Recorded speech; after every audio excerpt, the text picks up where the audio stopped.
Мен Ноқат Қыздар Федерациясының тең тренері Мурзахмат Қызырхаткам.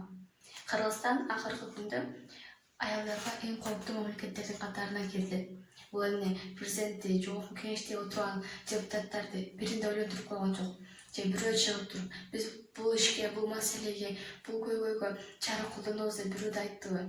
Шайлоо болуп жатат. Ошол шайлоодо катышкандар мен көпүрөөк кур берем, жер кур берем, андай кылып берем деп өздөрү мактап жатышат. Бирок бир ошолордун арасынан бир инсан дагы чыгып, мен аялдардын укугуну, ошолорго болгон зордук зомбулукка чара колдоном, ошол маселени чечүүгө жол ачып берем деп бири да чыккан жок.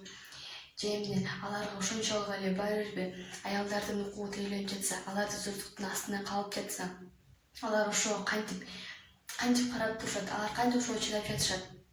Мамлекет буга бир да кызыгы жок.